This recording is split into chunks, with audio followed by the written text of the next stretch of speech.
Thank you so much. So this conference, one of the big themes is languages. So I want to give you an overview of where we actually are currently when it comes to languages, and where we can go from here.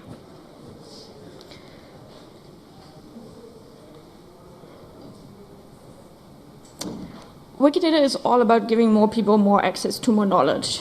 And language is such an important part of making that a reality. And especially since more and more of our lives depends on technology. And as our keynote speaker earlier today was talking, some of this technology leaves people behind simply because they can't speak a certain language. And that's not okay. So we want to do something about that. And in order to change that, you need at least two things. One is you need to provide content to the people in their language. And the second thing you need is to provide them with interaction in their language, in those applications or whatever it is you have. And Wikidata helps with both of those. The first thing, content in your language, that is basically what we have in items and properties, right? How we describe the world. Now, this is certainly not everything you need, but it gets you quite far ahead. The other thing is interaction in your language, and that's where lexemes come into play, right? If you want to talk to your digital personal assistant, or if you want to have your device translated text and things like that. All right, let's look into content in your language. So what we have in items and properties. For this, the labels in those items and properties are crucial, right? We need to know what this entity is called that we're talking about. And instead of talking about Q5, someone who speaks English knows that's a human, someone who speaks German knows that's a Mensch, and similar things. So those labels on items and properties are bridging the gap between humans and machines, and humans making more knowledge, more existing knowledge accessible to them. Now, that's a nice aspiration. What does it actually look like? It looks like this. What you're seeing here is that most of the items on Wikidata have two labels, so labels in two languages. And after that it's one, and then three, and then it becomes very sad. I think we need to do better than this. But on the other hand, I was actually expecting this to be even worse. I was expecting the average to be 1. So I was quite happy to see 2. All right.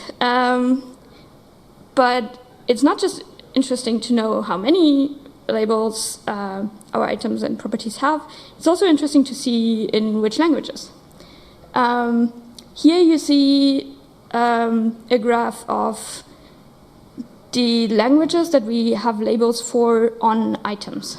So the biggest part there is other. So I just took the top 100 languages, and everything else is other to make this graph readable. And then there's English and Dutch, French, and not to forget, Asturian. Woohoo, yes. So what you see here is quite an imbalance and still quite a lot of focus on English, right? The nice thing is, if you look at the same thing for properties, it's actually looking better. And I think in part of that comes due to there just being way less properties, so even smaller communities have a chance to keep up with that.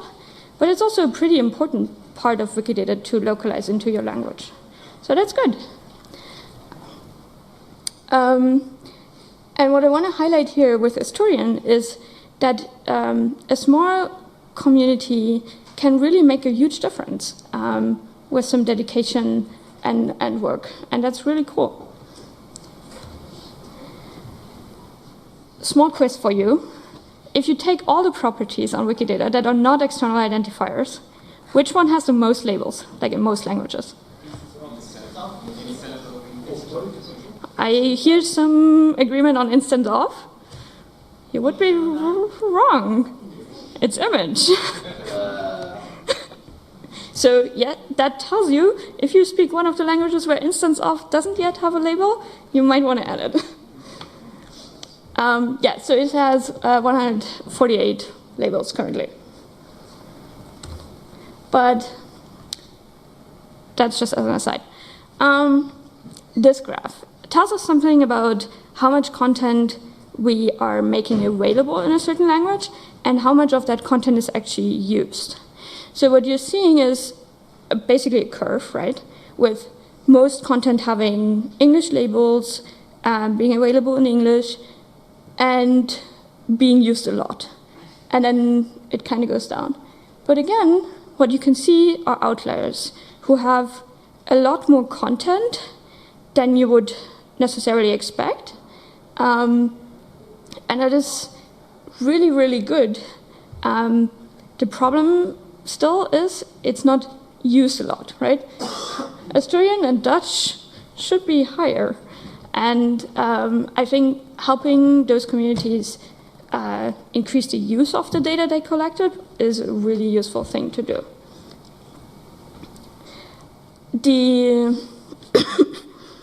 What this analysis and others showed us is also a good thing, though, is that we're seeing that highly used items also tend to have more labels, or the other way around. It's not entirely clear. All right. And then the question is, okay, are we serving just the powerful languages?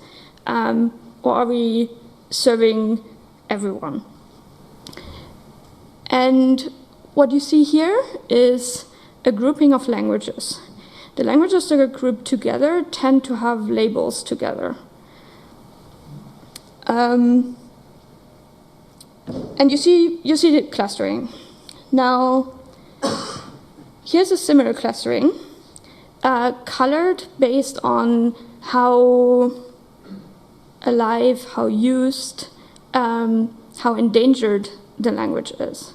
And the good thing you're seeing here is that safe languages and endangered languages do not form two different clusters, but they're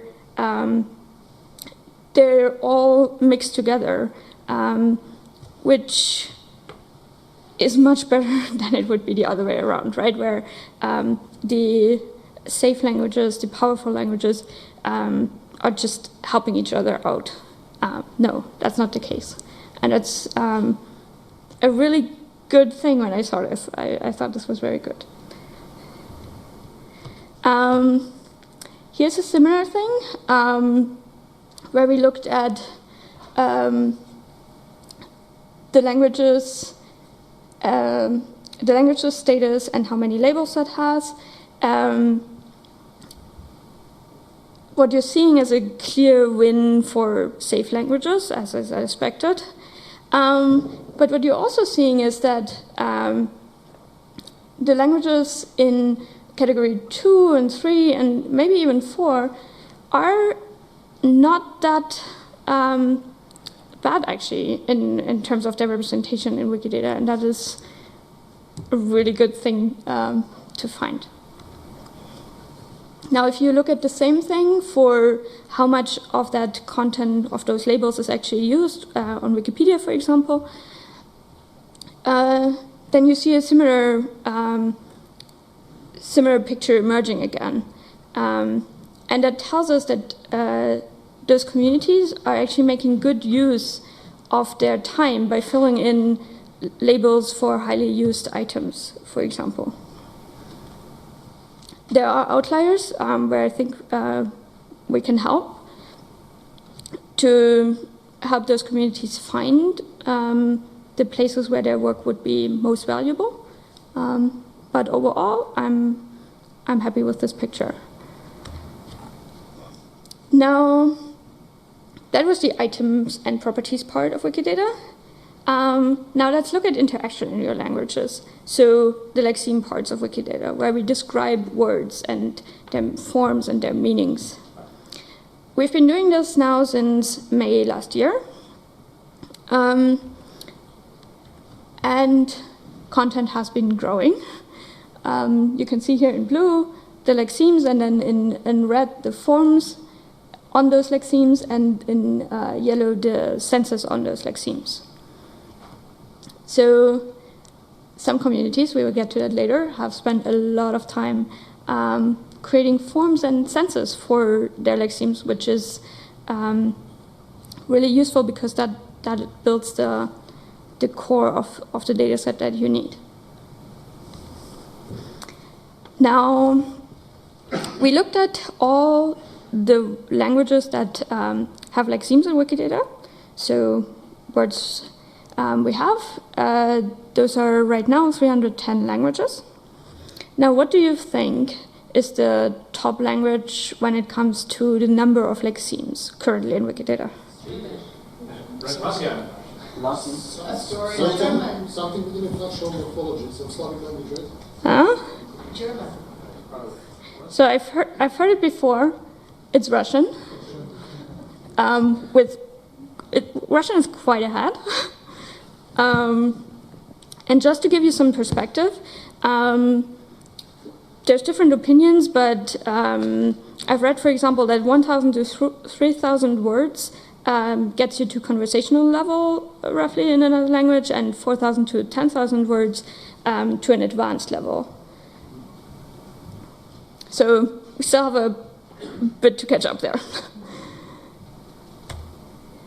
One thing I want you to pay attention to is Basque here, with 10,000 roughly lexemes. Now, if you look at the number of forms for those lexemes, Basque is way up there, which is really cool. And you should go to the talk that explains to you why that is the case. Now, if you look at the number of senses, so what do words mean, Basque even gets to the top of the list. I think that deserves an applause.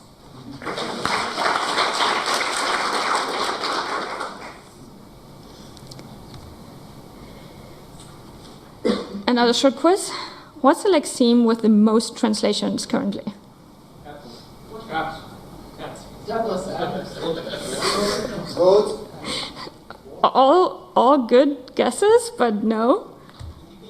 It's this, the Russian word for water.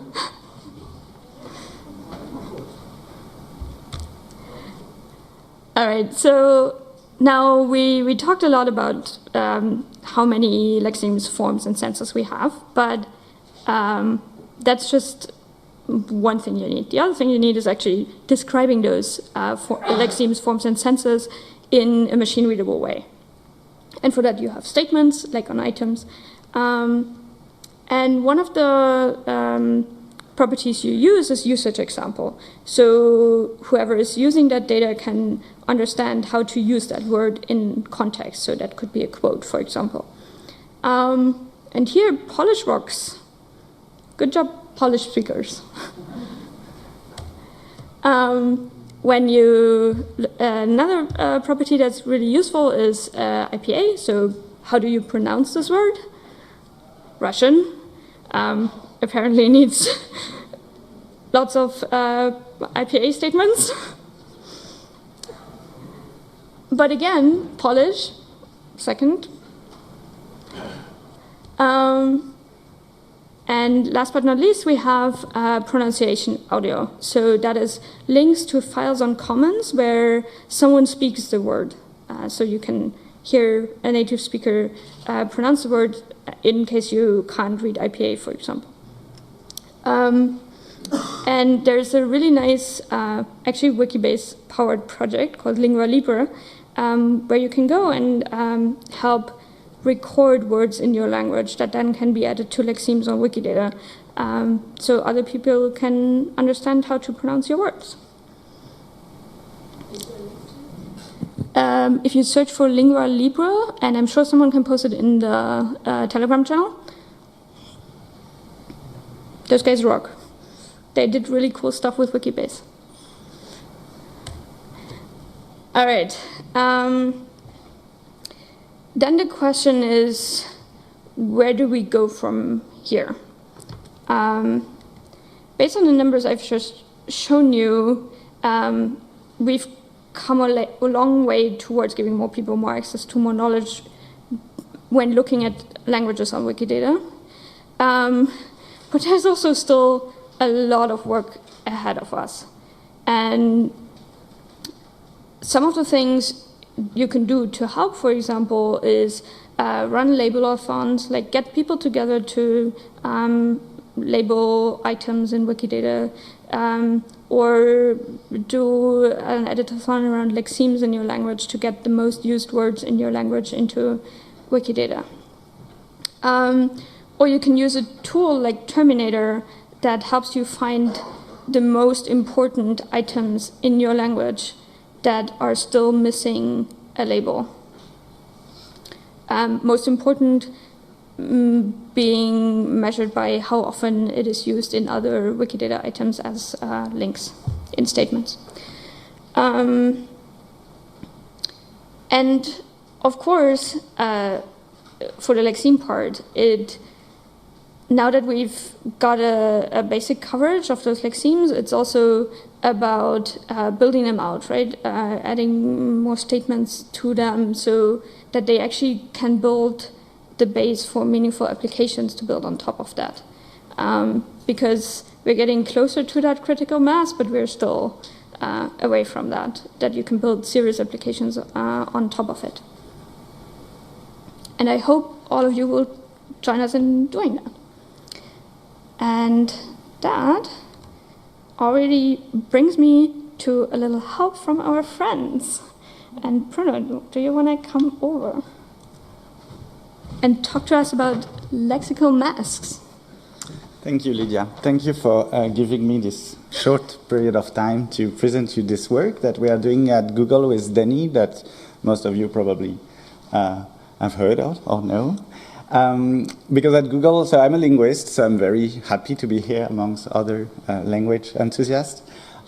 We are also building some lexicons, and we have built this technology or this approach that we think that can be useful for you. Just to give you a little bit of background, this is my lexicographic background talking here. When we build lexicon database, there is a lot of hard time to maintain, to keep them consistent, and to exchange data, as you probably know. There are several attempts to unify the feature and the properties that are describing those lexemes and those forms, and it's not a solved problem, but there are some unification attempts on that side. But what is really missing, and this is a problem we had at the beginning of our project at Google, is to try to have an internal structure that describes how a lexical entry should look like, what kind of data or what kind of information we have, and how the specifications that are expected. So this is what we came up with, this thing called lexicon mask. A lexicon mask is describing what is expected for an entry, a lexicographic entry, to be complete, both in terms of the number of forms you expect for a lexeme and the number of features you accept for each of those forms. Here is an example for Italian adjectives. You expect in Italian to have 4 forms for your adjectives, and each of these forms have a specific combination of gender and number feature. And this is what we expect for the Italian adjectives. Of course, you can have extremely complex masks, like the French verbs conjugation, which is quite extensive. And I don't show you any other Russian mask because it doesn't fit the screen. And we also have some detailed specification because we distinguish what is at the form level. So here you have Russian nouns that have 3 numbers and a number of Ks with different forms, but they also have an entry-level specification that say a noun typically has an inherent gender and an inherent animacy feature that is also specified in the mask. We also want to distinguish that a mask gives a specification for, in general, what an entry should look like, but you can have a smaller mask for defective aspect of the form or defective aspect of the lexeme that happen in language. So here is a simplest version of French verbs that have only the third person singular for all the weather verbs, like it rains or it snows, like in English. So we distinguish these two levels. And how we use this at Google is that when we have a lexicon that we want to use, we use the mask to really literally throw the lexicons, all the entries through the mask and see which entry have a problem in terms of structure. Are we missing a form? Are we missing a feature? And when there is a problem, we do some human validation or just to see if it's past the mask. So it's an extremely powerful tool to check the quality of the structure. So what we are happy to announce today is that we get the green light to open source our mask. So this is a schema, if you want, that we can release and that we will provide to Wikidata as a check files. This is a check files for German nouns. And Denis is working on the conversion from our internal specification to a more open source specification. We currently cover more than 25 languages, so we expect to grow on our site, but we also look for this opportunity to collaborate for other languages. And one of the ongoing collaboration also that Denis has with Lucas, Lucas has this great tools to have a UI to specify, to help the user or the contributor to add more forms. So if you want to add an adjective in French, the UI is telling you which kind of how many forms is expected and what kind of features this form should have. So our mask will help the tool to be defined and expanded. That's it. Thank you so much.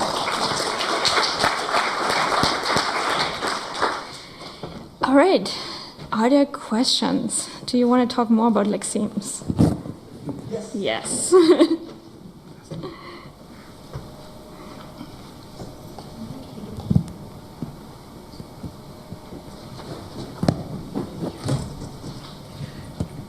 Well, my question, because you're talking about giving more access to more people and more languages, but there are a lot of languages that can't be used in Wikidata. So what solution do you have for that? When you say that can't use Wikidata, are you talking about entering labels? Labels, descriptions. Yeah. Right. So for lexemes, it's a bit different because there we don't have that restriction.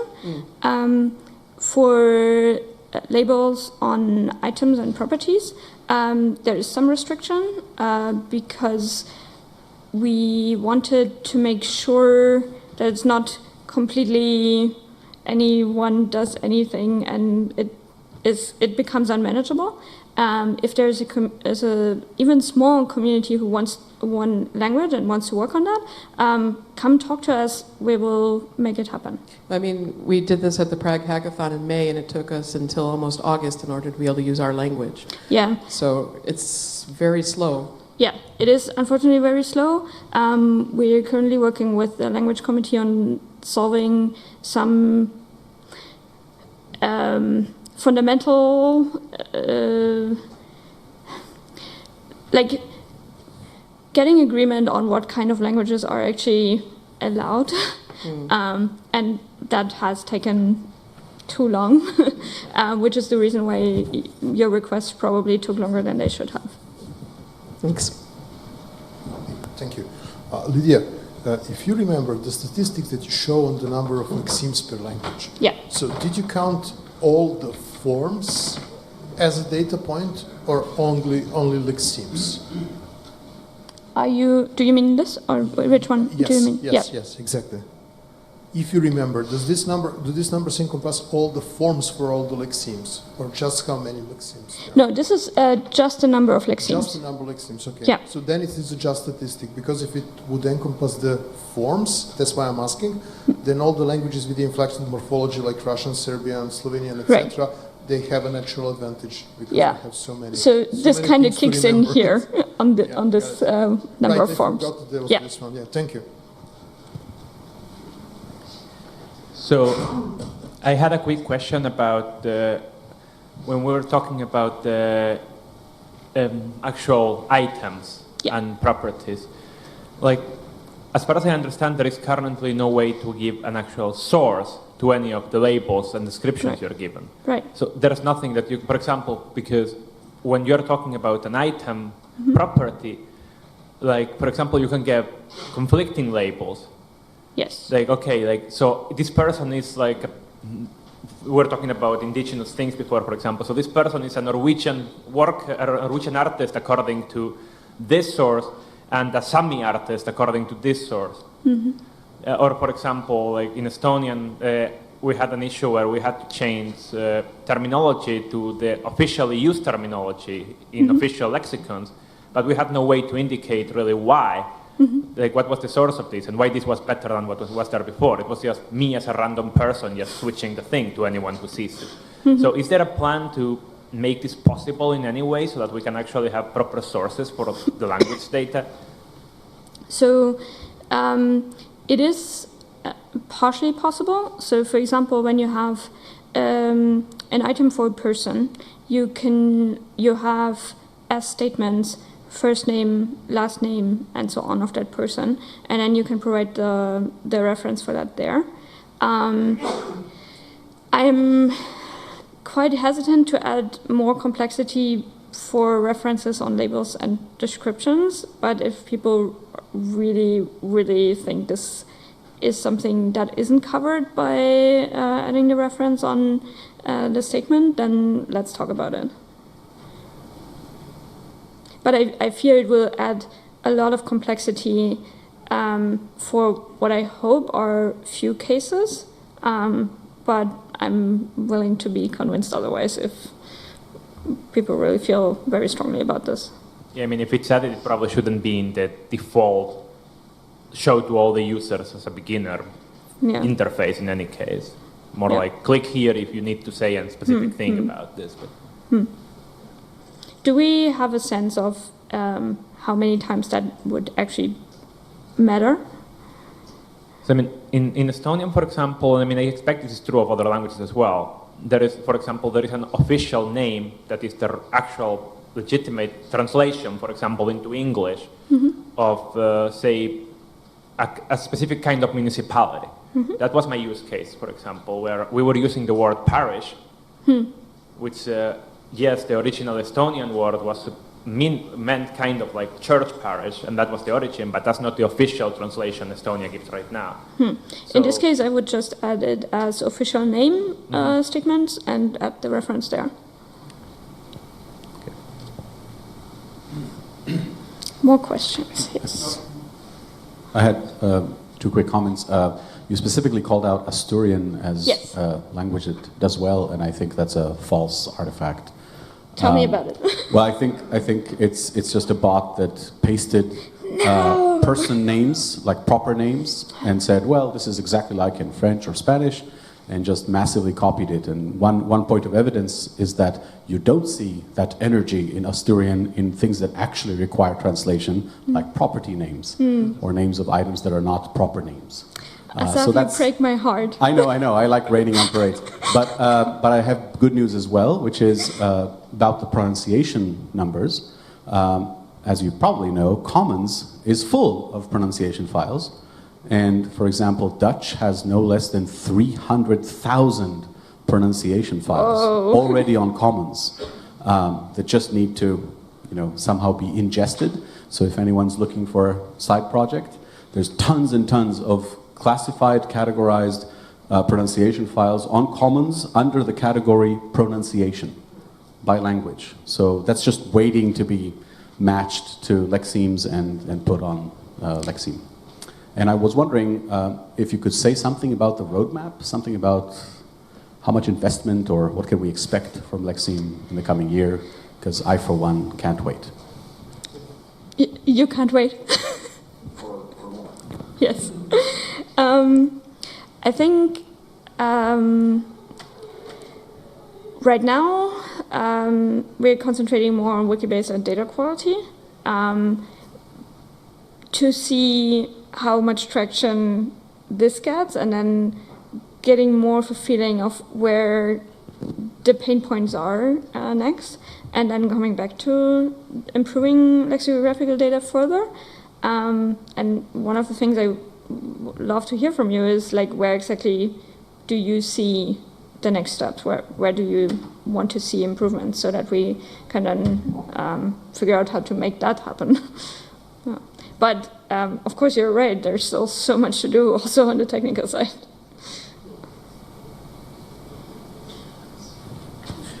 Okay, so yeah. As we were uploading the Basque words with forms and senses and these kind of things, it was like last week we said, oh, we are the first one in something, or yes, in senses, and it appears in press, and it's like, oh, Basque are the first time they are the first in something. Okay. And then people ask, okay, but what is this for? And we don't have a real good answer. I mean, it's like, okay, this will help computers to understand more our language. Mm-hmm. Yes, but what kind of tools we can make in the future? And we don't have a good answer for this. Mm-hmm. So I don't know if you have a good answer for this. I don't know if I have a good answer, but I have an answer. So I think right now, as I was telling you earlier, we haven't reached that critical mass where you can build a lot of the really interesting tools. But there are already some tools. Just the other day, Esther Pantaleo, for example, released a tool where you can see, I think it was the words on a globe where they're spoken most, where they're coming from. I'm probably wrong about this. But she announced it on the project chat on Wikidata. You can look it up there. So we are seeing these first tools, just like we've seen them back when Wikidata started, right? First some, like, just a network and like, hey, look, there's this thing that connects to this other thing. And as we have more data and as we've reached some critical mass, more powerful applications become possible. Things like Histopedia, things like question answering in your digital personal assistant, Platypus, and so on. And I think we're seeing a similar thing with Lexemes, right? We're at the stage where you can build like these little, hey, look, there's a connection between two things. And there's a translation of this word into that language stage. And as we build it out and as we describe more words, more becomes possible. Now, what becomes possible? As Ben, our keynote speaker earlier, was talking about translations, right? Being able to translate from one language to another. And Jens, my colleague, he's always talking about the European Union looking for a translator who can translate from I think it was Maltese to Swedish, Estonian.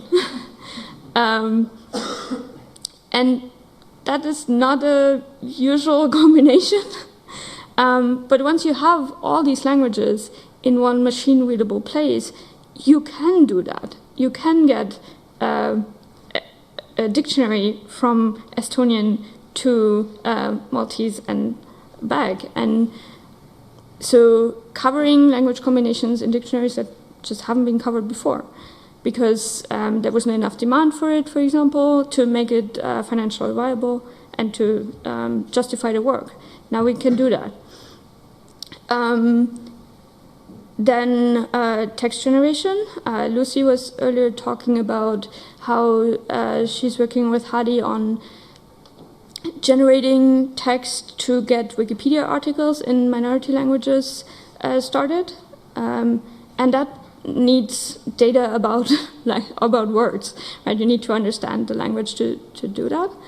And those are just some that come to my mind right now. Maybe our audience has more ideas what they want to do when we have all the glorious data. Okay, I will deviate from the Lexemes topic. I will ask the question, how can I as a member of community influence that priority is put on task, that a new user comes and he can indicate what languages he wants to see and edit without some secret Babel template knowledge. And so maybe there will be this year this technical wish list without Wikipedia topics. Maybe there's a hope we can all vote about this thing we didn't fix for 7 years. So do you have any ideas and comments about this? So you're talking about the fact that someone who is not logged into Wikidata can't change their language easily? No, for you users. Yes. So if they are logged in, they can just change their language at the top of the page. And then it will appear in the where labels, description, aliases are, and they can edit it. Well, actually, usually many times the workflow is that you want to have multiple languages there available, and it's not always the case. Okay, maybe we should sit down after this talk and you show me. Cool. More questions? Yes.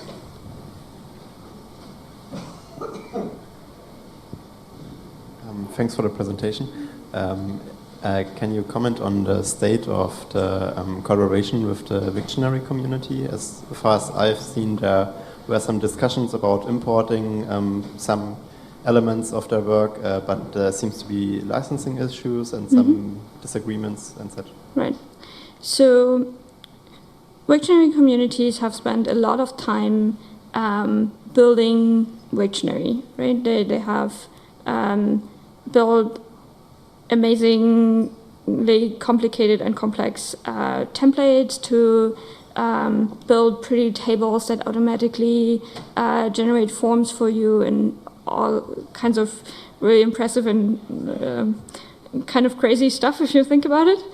And of course, they have invested a lot of time and effort into that.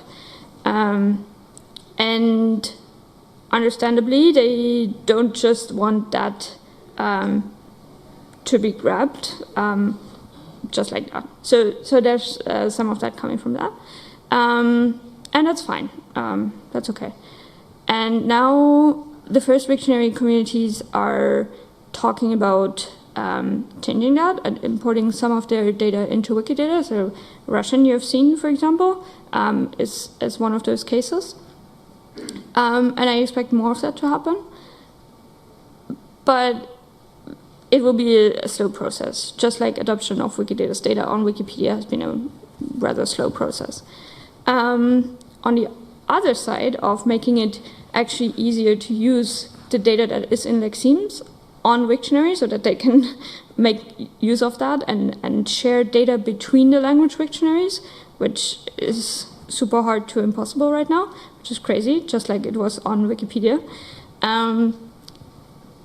Wait for the birthday presents. Yes. Well, I was thinking the other way around. I actually didn't want to say it because I think this will be super silly. But I was thinking that Wiktionary already has some content. And I know that we can transfer it to Wikidata because there's a difference in licenses. But I was thinking maybe we can do something about that.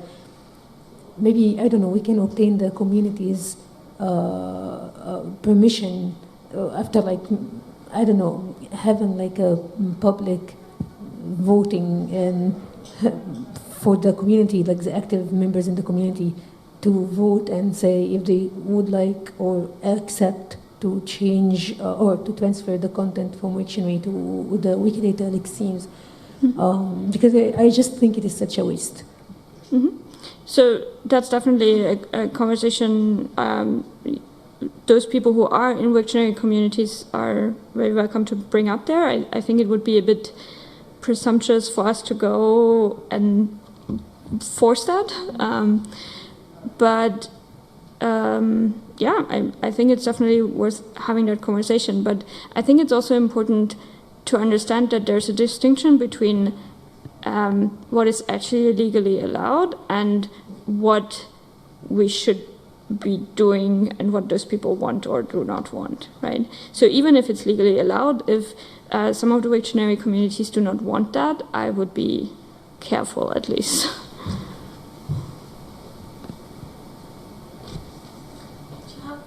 I think you need the mic for the stream.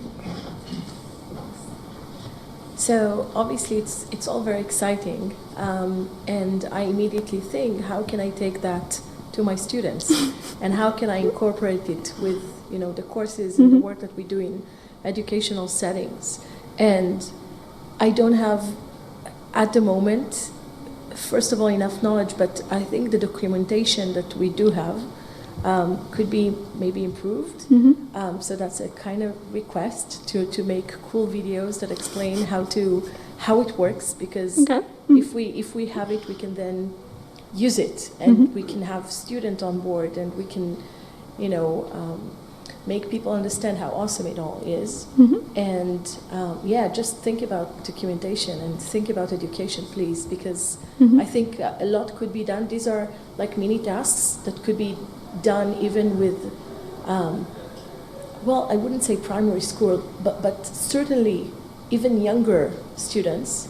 And so I would really like to see that potential being tapped into. And as of now, I personally don't understand enough to be able to, to create tasks or to create to do something practical with it. So any help, any thoughts anyone here has about that, I would be very happy to hear your thoughts and yours as well. Yeah, let's talk about that. More questions? Someone else raised their hand. I forgot who it was.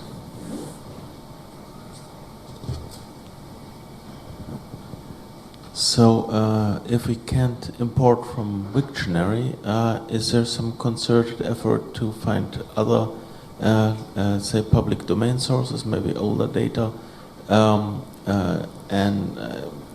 kind of pre-filter it or organize it so that it's easy to be checked by people for import? So there are first efforts. My understanding is that Basque is one of those efforts. Maybe you want to say a bit more about it?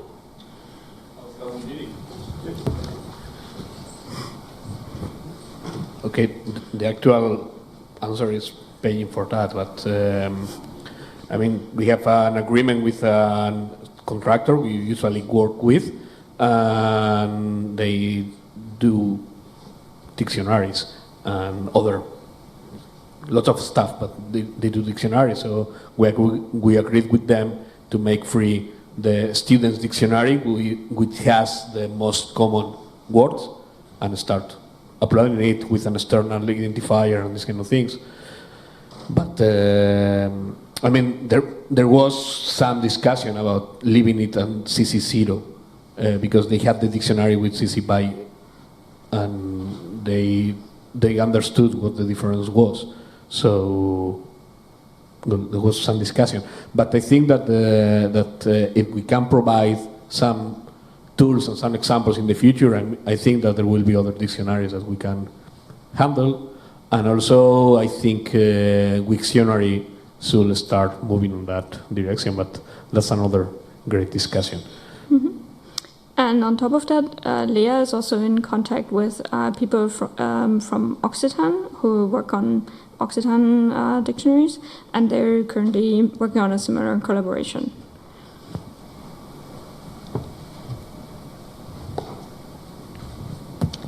More questions?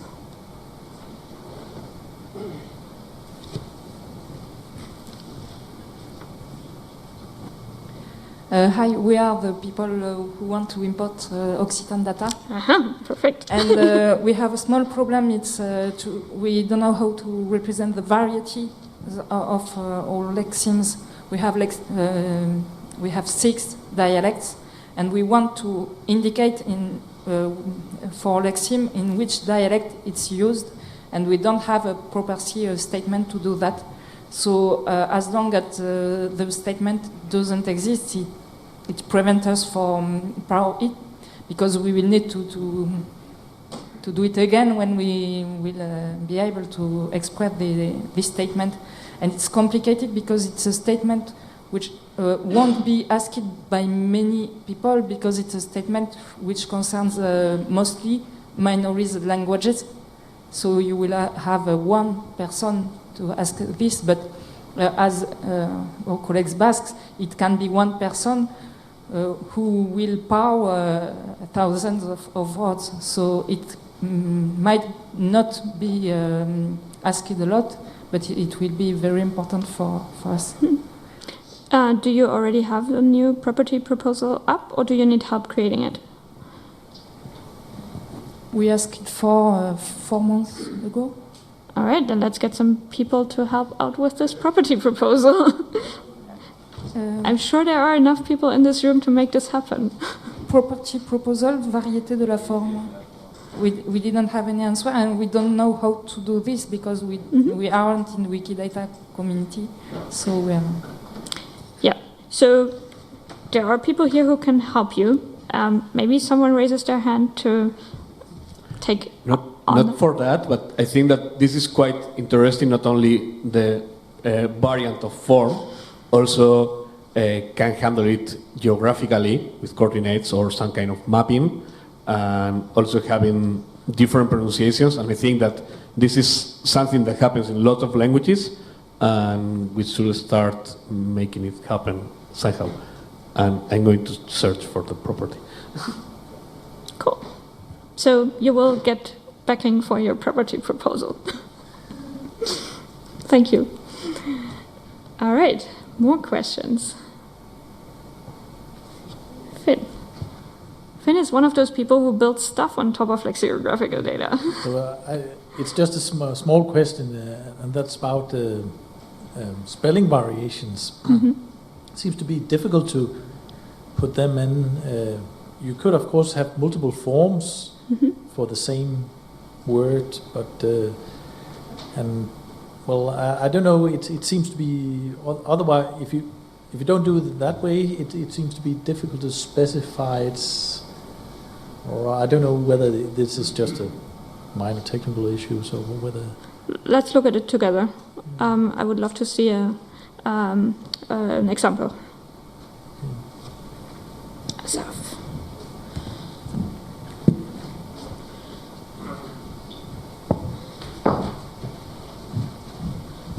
Thank you. I can give a very concrete example from my mother tongue, Hebrew.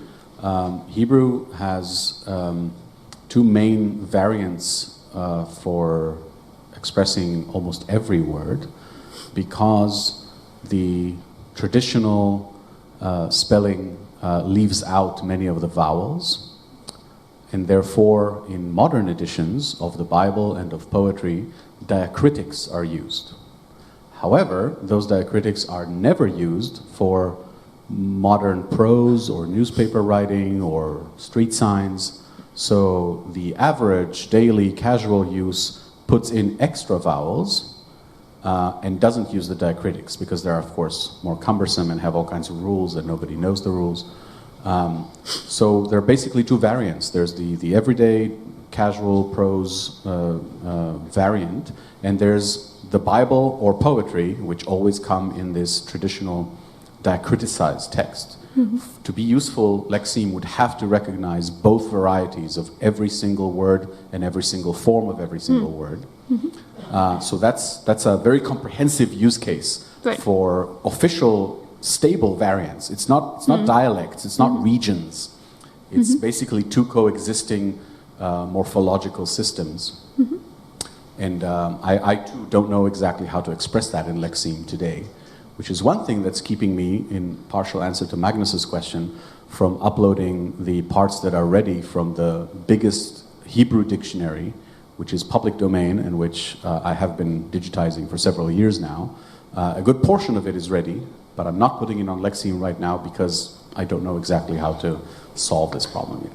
All right, let's solve this problem here. That has to be possible.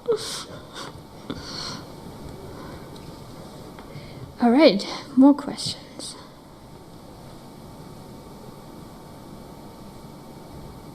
If not, then thank you so much.